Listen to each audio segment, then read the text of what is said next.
नमस्कार, स्वागत है आप सभी का हमारे खास पेशकश में। मैं हूं आपके साथ पूजा कविया गोमा।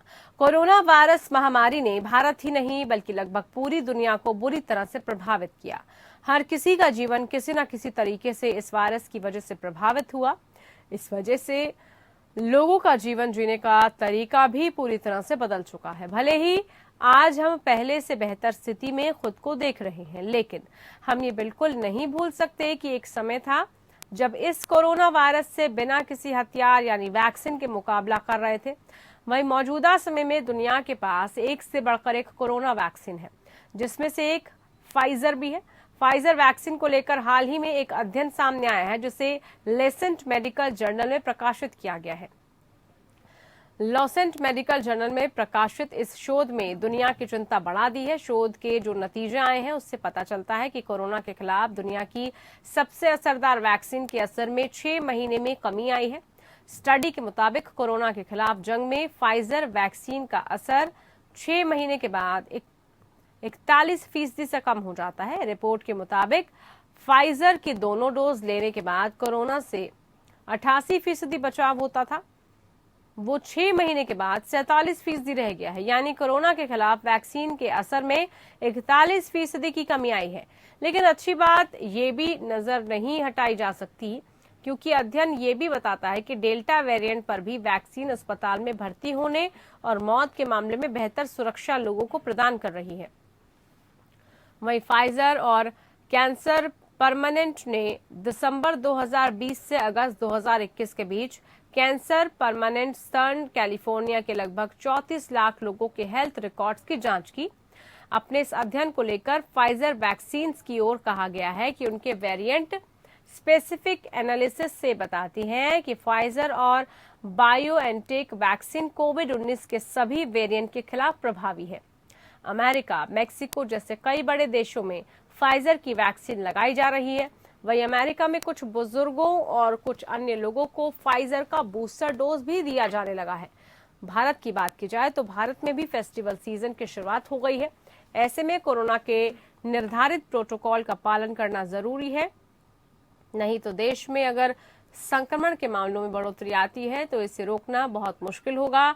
देश में कोरोना की संभावित तीसरी लहर को लेकर कई हेल्थ एक्सपर्ट भी आगाह कर चुके हैं। ऐसे में सवाल ये भी उठता है कि भारत में भी क्या बूस्टर डोज की जरूरत होगी।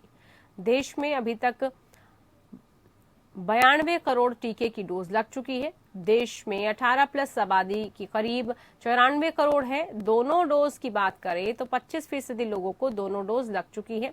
ऐसे में अभी बाकी बचे बहुत लोगों को दोनों डोज लगनी बाकी है। इसके बाद ही बूस्टर डोज की जो प्रक्रिया है वो शुरू हो सकती है।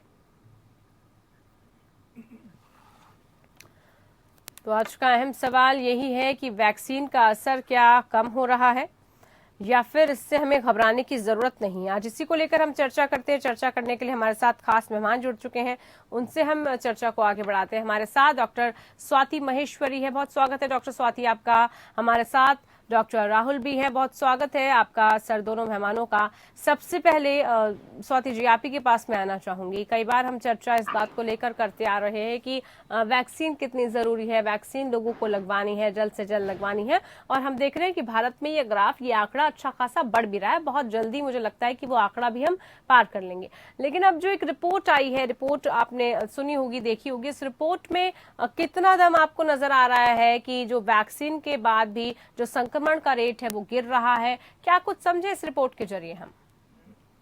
देखिए पूजा, ये तो बात साफ है कि जो वैक्सीन्स हैं वो एक तरफ जहां सिवियर डिजीज से बचा रही हैं, वहीं इन्फेक्शन होने की संभावनाएं फिर भी रहती हैं। और अब क्योंकि हम स्टडीज के साथ ये देख रहे हैं कि जो एंटीबॉडीज लेवल है वो भी समय के साथ धीरे धीरे कम हो रहा है। और जैसे फाइजर के साथ अभी दिख रहा है कि 6 महीने के बाद उसकी जो एफिकेसी है वो काफी कम हो जाती है, उतनी ज्यादा नहीं रहती।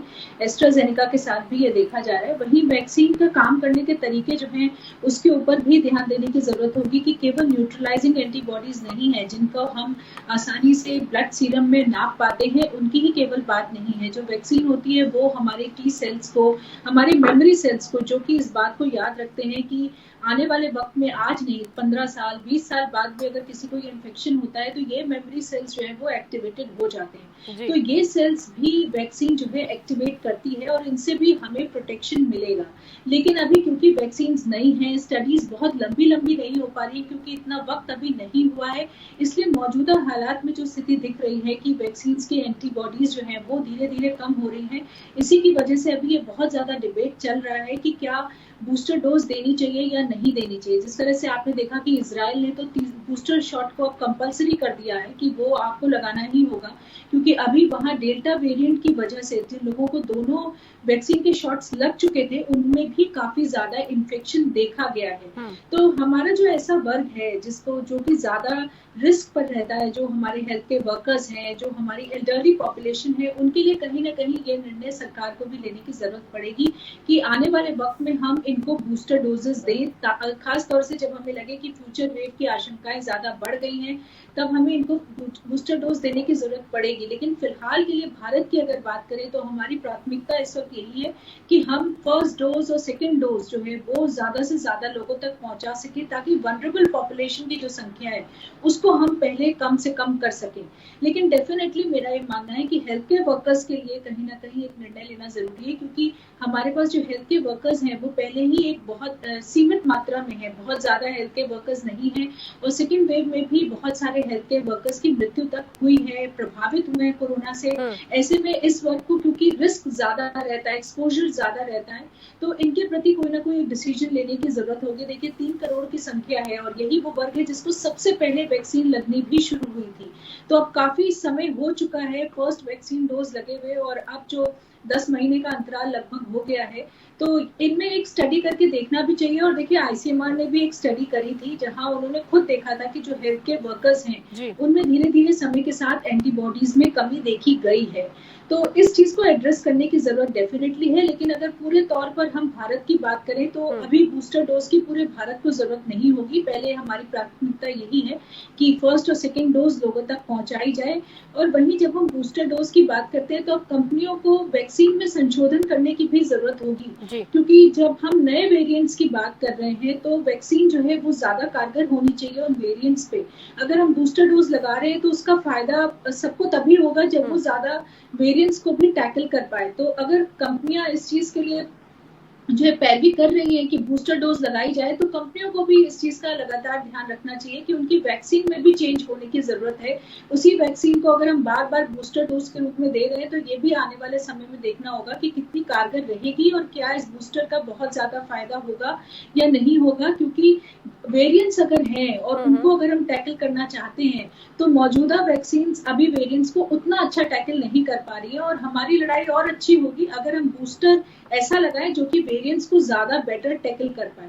तो अभी कुछ जरूर ऐसी गुत्थियां हैं जो खुलनी बाकी है, और जैसे जैसे रिसर्च सामने आएगी उस तरह से इन चीजों के ऊपर और ज्यादा क्लैरिटी आएगी। लेकिन जो देश सक्षम है, जिनके पास वैक्सीन काफी मात्रा में उपलब्ध है, उन्होंने इस तरह का निर्णय लिया है कि वो बूस्टर डोजेस लगाएंगे। चाहे यूके, यूएस, इजराइल, इस तरह के सभी कंट्रीज जो है इस तरह का फैसला ले रहे हैं। लेकिन वहीं जो गरीब देश हैं जिनको अभी तक वैक्सीन मिली ही नहीं है और केवल 1% या 2% जनता तक वैक्सीन पहुंची है, उनके लिए काफी चिंताजनक है। क्योंकि ये जरूरी है कि पहले हम फर्स्ट डोज एटलीस्ट ज्यादा से ज्यादा लोगों तक पहुंचाएं, क्योंकि अब जैसे जैसे फ्लाइट्स खुलने की बात होनी शुरू हो गई है और आप एक कंट्री से दूसरी कंट्री आ जा सकेंगे, उस स्थिति में भी फिर दोबारा से वेरिएंट्स का आना और संक्रमण के आने की संभावनाएं बढ़ जाएंगी ऐसी कंट्री से जहां वैक्सीनेशन नहीं हुआ है, क्योंकि वही वेरिएंट्स के पनपने की संभावनाएं भी ज्यादा होंगी।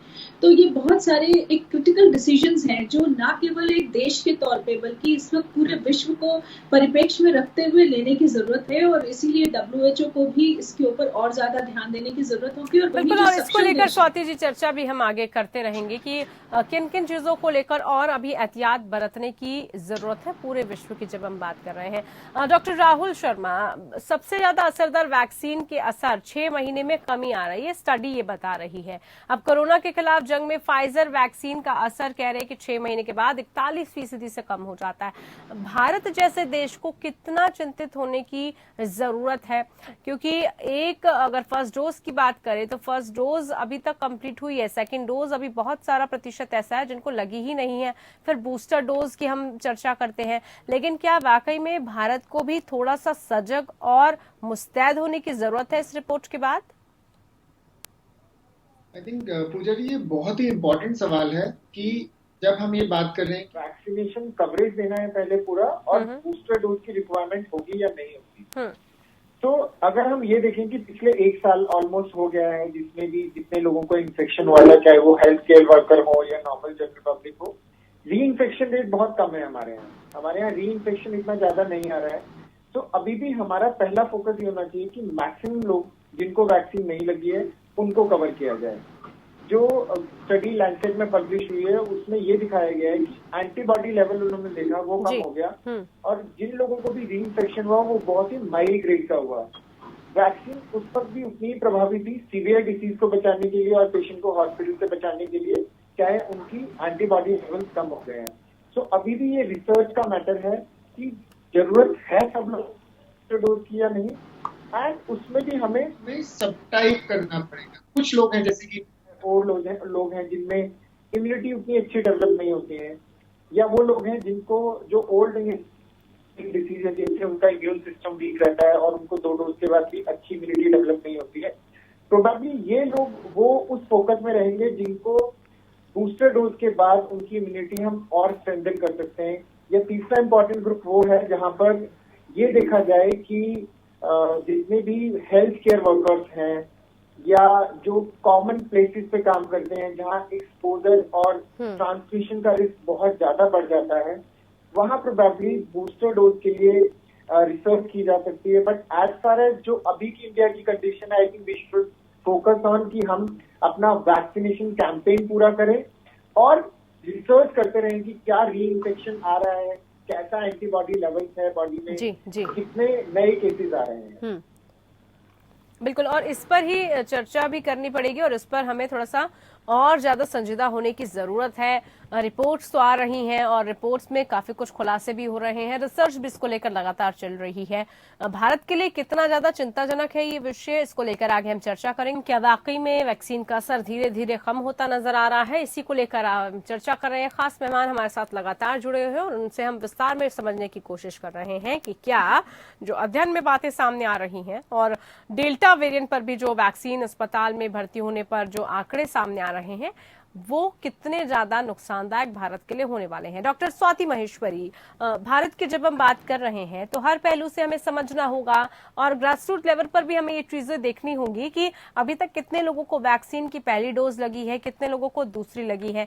चर्चा अब इस बात को भी लेकर शुरू हो गई है क्योंकि कई बार ये भी कहा गया है कि जो टाइमिंग है फर्स्ट से लेकर सेकंड डोज में वो भी इतना ज्यादा बढ़ता जा रहा है कि उसकी वजह से फर्स्ट डोज का असर भी खत्म हो रहा है। तो ये भी एक चिंता का विषय है फिलहाल हम सबके लिए।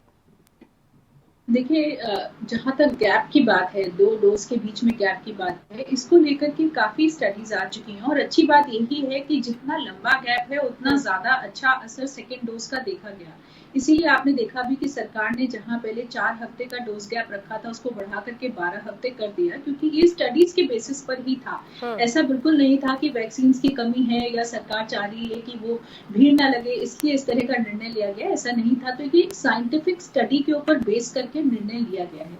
वहीं जब हम बात ये करते हैं कि किसी की अगर 3 महीने से ज्यादा 4 महीने या 4.5 महीने का वक्त हो गया और आप डोज नहीं लगवा पाए हैं तो भी ऐसा नहीं है कि आपको प्रोटेक्शन नहीं मिलेगा। तो सेकेंड डोज जो है वो डेफिनेटली प्रोटेक्शन देती है, क्योंकि उसका काम केवल इतना है कि जो फर्स्ट डोज से इफेक्ट आया है उसको एम्पलीफाई करना, उसको और ज्यादा बेहतर करना है ताकि प्रोटेक्शन और ज्यादा बेहतर हो और लंबे समय के लिए चले।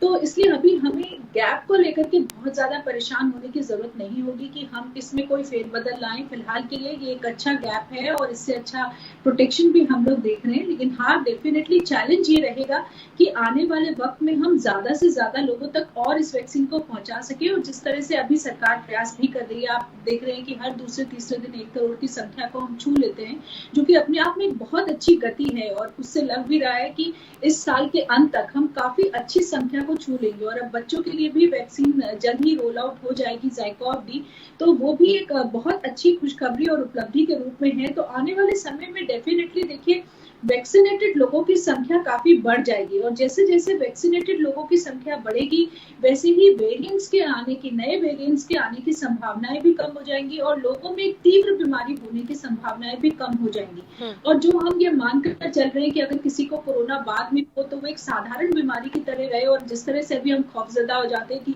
कोरोना हो गया, पूरे परिवार को आइसोलेशन में जाना पड़ेगा और जो तरह तरह के आपको उसके बाद कदम उठाने पड़ते हैं, ये सब फिर हमारे लिए एक बहुत बड़ी परेशानी के रूप में नहीं रहेगा, एक छोटी बीमारी बन जाएगी। ये तभी संभव है जब हम ज्यादा से ज्यादा लोगों को वैक्सीन लगाएं। और अब आप देख भी रहे हैं कि वैक्सीन के वेरिएंट्स के ऊपर भी काम करने वाली वैक्सीन आएंगी, नेजल वैक्सीन के ऊपर भी लगातार काम चल रहा है। तो ये कोशिश लगातार साइंटिस्ट भी कर रहे हैं कि वैक्सीन को और बेहतर बनाया जाए और मजबूत बनाया जाए और आने वाले समय में और स्थिति बेहतर होगी। लेकिन फिलहाल के लिए जहां आज हम खड़े हैं उस स्थिति को अगर हम देखें तो दो ही चीजें बहुत जरूरी है। एक, सरकार की तरफ से लगातार ये कोशिश करना कि कोई नया वेरिएंट तो नहीं है, उसके लिए जीनोमिक सीक्वेंसिंग को हर जगह करते रहना और देखते रहना कि कोई नया वेरिएंट ना आए। दूसरा ये कि टीकाकरण के अभियान को आप गति रखिए। वहीं लोगों के लिए भी जरूरी है कि अब क्योंकि त्योहारों का मौसम है और आने वाले समय में हम अब धीरे धीरे लोगों के मन में ये धारणा भी आने लगी है कि कोरोना तो खत्म हो गया, अब तो कोरोना है ही नहीं। तो ये जो चीज है इससे हम लापरवाही बहुत ज्यादा करने लगते हैं, हमारे गार्ड्स डाउन हो जाते हैं। लेकिन चाहे केसेस कम हो, जब तक भारत में हम टीकाकरण एक ऐसे लेवल तक नहीं पहुंच जाते कि हम बोले कि हाँ अब हमारे बच्चे, हमारे बड़े जो है वो सुरक्षित हो गए, तब तक जरूर हम सभी को कोविड एप्रोप्रिएट बिहेवियर का बहुत ज्यादा पालन करना चाहिए ताकि और वेव्स ना आए जिस तरह से हमने सेकंड वेव में देखा था। बिल्कुल, और इसीलिए जो बार बार तीसरी लहर की रिपोर्ट आ रही थी वो कहीं ना कहीं भारत में तो फिलहाल दिखती हुई नजर नहीं आ रही, और ये सबकी जो अहम, जो सबने जिम्मेदारी निभाई है, जो सबकी सहभागिता है, उसी की वजह से पॉसिबल हो पाया। डॉक्टर राहुल शर्मा, बात अगर हम बूस्टर डोज की करें तो क्या आपको लग रहा है कि वो भी बहुत ज्यादा एक महत्वपूर्ण रोल निभाने वाली है हमारे यहाँ पर? उसकी भी क्या उतनी ही जरूरत, उतनी ही अनिवार्यता महसूस होगी आने वाले दिनों में सबके लिए? आई थिंक अगर बूस्टर डोज की बात करें और हम ये मान लेते हैं कि हमारी कवरेज पूरी हो गई है तो रिसर्च के द्वारा ही हमें जाना पड़ेगा, जिसमें कि अगर जो लाइसेंस ने बताया है कि कुछ ऐसा एज ग्रुप या कुछ ऐसी सब ग्रुप ऑफ पॉपुलेशन होगी जिसमें इम्यूनिटी इतनी अच्छी डेवलप नहीं होगी 2 डोजेज के बाद, एंड प्रोबेबली उन्हीं लोगों को बूस्टर डोज की रिक्वायरमेंट होगी। जैसा कि CDC जो US की संस्था है उसने ये बताया है कि जिन लोगों की भी एज 65 साल से ज्यादा होगी या जो लोग जिनकी एज 50 से 64 साल के बीच में होगी और उनको किसी भी तरह की मेडिकल कंडीशन है, चाहे वो हार्ट रिलेटेड है, चाहे लंग रिलेटेड है, किडनी डिसीज है, न्यूरोलॉजिकल डिसीज है, या वो लोग जो क्रॉनिकली हॉस्पिटलाइज हैं, क्रॉनिक मेडिकल केयर में हैं, या हेल्थ केयर वर्कर जिनको एक्सपोजर बहुत ज्यादा है एंड ट्रांसमिशन का रिस्क बहुत ज्यादा है, प्रोबेबली यही वो वर्ग होंगे जिनको बूस्टर डोज की रिक्वायरमेंट अगर पड़ती है तो जरूरत होगी। मेरे हिसाब से सारी पॉपुलेशन को बूस्टर डोज की रिक्वायरमेंट नहीं रहेगी, बशर्ते कि ना हो। तो अगर हम मास वैक्सीनेशन कर सकते हैं तो हम वायरस को कुछ हद तक रोक सकते हैं, ओवरऑल रिक्वायर कर सकते हैं। एंड इसके बाद हमें देखा जाएगा कि क्या कोई वर्ग ऐसा हो जाता है जिसमें डेवलप नहीं हो रही है, और प्रोबेबली वही वर्ग रहेगा जिसको फोकस करके बूस्टर डोज देने की जरूरत पड़ सकती है। फोकस उन्हीं लोगों पर रहेगा। और इसके अलावा डॉक्टर राहुल, अगर हम बात करें बूस्टर डोज के साथ ही, अब क्योंकि आंकड़ा भी धीरे धीरे सामने आ रहा है और जो वैक्सीनेशन है वो भी भारत लगातार कर रहा है, आपको लग रहा है कि बहुत जल्द हम अचीव कर लेंगे ये सब चीजें, एक बेहतर पहल की तरफ कदम है ये? एब्सोल्युटली, आई थिंक जिस स्पीड से वैक्सीनेशन डेली बेसिस पर हो रहा है, बहुत जल्दी मुझे लगता है कि इस साल के एंड से पहले ही हम लोग एटलीस्ट 80% कवरेज ले लेंगे फर्स्ट डोज का coverage more than 92 crore population का ऑलरेडी हो चुका है एंड जिस स्पीड से बढ़ रहा है, आई थिंक अगले 3 से 6 महीने में कवरेज काफी अच्छा हो जाएगा। और यही सबसे बेहतर कदम है, मास वैक्सीनेशन, और लोगों को अभी भी अपना ख्याल रखने की जरूरत है, क्योंकि not only virus create problem to the particular person, but एक बार अगर वायरस आ जाता है तो उसके ट्रांसमिशन का रिस्क भी बढ़ जाता है। तो वैक्सीनेशन एंड अपनी पर्सनल प्रोटेक्शन 2 ऐसी चीजें हैं जिससे बहुत जल्दी हम कोविड के ऊपर जीत पा सकते हैं। बिल्कुल, इसीलिए डॉक्टर स्वाति ने भी कहा था कि हमें एप्रोप्रिएट बिहेवियर रखना पड़ेगा, तभी जो है हम जीत हासिल कर पाएंगे। और डॉक्टर स्वाति, क्योंकि अब जैसे फ्लाइट्स भी धीरे धीरे खुलने लगी हैं और फिर से वही दौर आ रहा है, तो खतरा भी उतना आपको लगता है कि बढ़ता रहेगा? देखिए, डेफिनेटली खतरा रहेगा, लेकिन जिस तरह से अभी आप देख रहे हैं कि सभी कंट्रीज भी इस बात को सुनिश्चित कर रही हैं कि जो बाहर से लोग आ रहे हैं उन्होंने वैक्सीन ली हो। अगर आपने वैक्सीन नहीं ली है तो आपको क्वारंटीन किया जाएगा, ये देखा जाएगा कि आप संक्रमण जो है वहां से लेकर यहाँ ना आए। तो लगातार इस तरह की कोशिशें तो की जा रही है कि हमारी जो बाउंड्रीज है वो इतनी पोरस ना रहे और इन्फेक्शन यहाँ से वहां ना आए, लेकिन एक संभावना फिर भी रहती है, क्योंकि इंक्यूबेशन पीरियड में भी होते हैं और कई बार वैक्सीनेटेड लोग भी इन्फेक्शन लेकर के आ सकते हैं।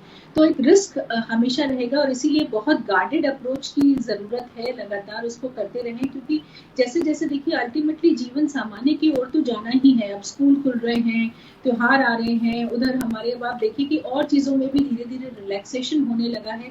तो एक जो मेंटल प्रॉब्लम्स हैं वो भी इतनी ज्यादा हो रही हैं और जो लोगों को इकोनॉमिक हार्डशिप्स हैं वो भी इतनी ज्यादा है कि उनको देखते हुए कहीं ना कहीं ये निर्णय लेने पड़ रहे हैं कि चीजों को खोलने की जरूरत है, फ्लाइट्स खोलें, स्कूल्स खोलें।